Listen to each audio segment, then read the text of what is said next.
আমার প্রিয় মানুষ, প্রভুর প্রশংসা করো।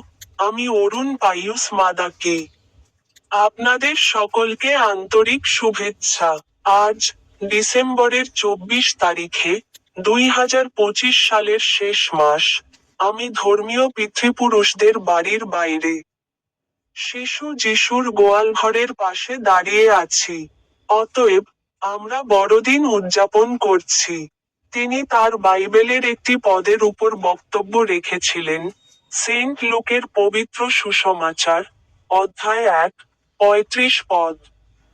দূত উত্তর দিয়েছিলেন এবং বলেছিলেন, পবিত্র আত্মা তোমার উপর আসবেন, এবং পরমেশ্বরের শক্তি তোমাকে ছায়া করবে।